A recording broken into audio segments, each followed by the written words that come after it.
This is the story about a boy who had only a head. Well, the boy didn't really know that he had only a head, because in the village where he came from, there were only heads.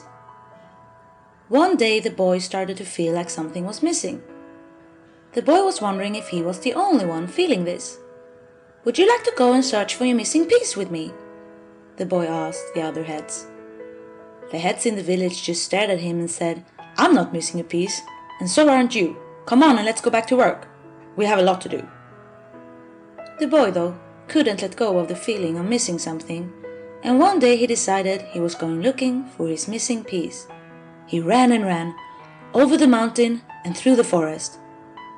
All of a sudden he reached a village, where the people looked a bit different from his village.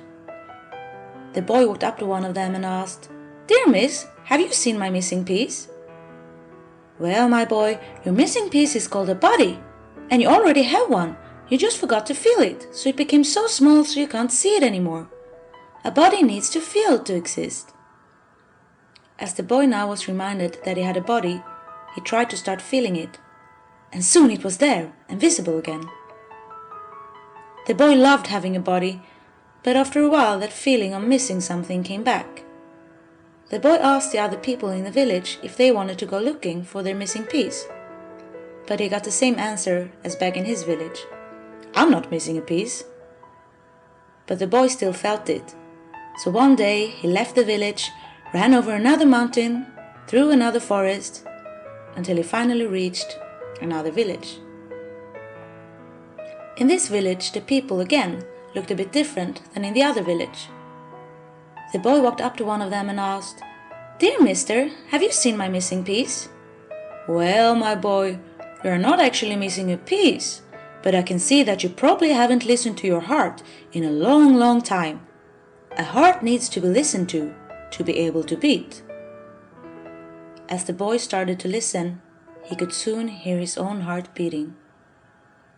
This made him so happy, so he ran through the forest, over the two big mountains, back to his village again.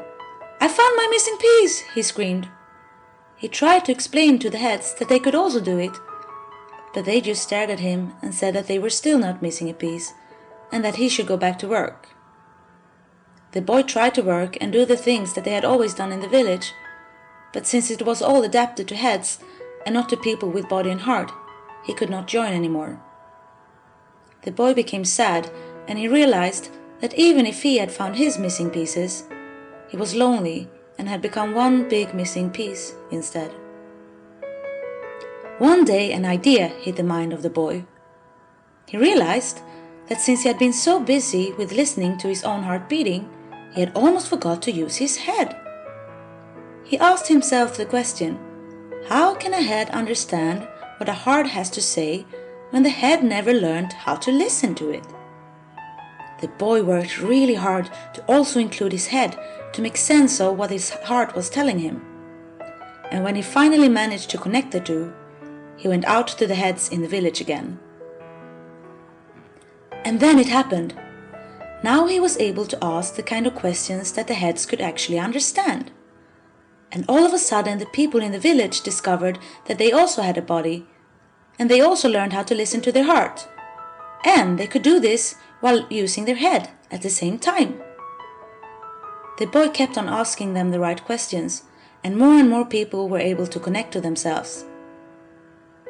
And, as it turned out, all this time they had all been missing pieces that as they connected to themselves, also connected to each other. And together they created a beautiful puzzle that could change in the most amazing colors. And they never felt like missing pieces again.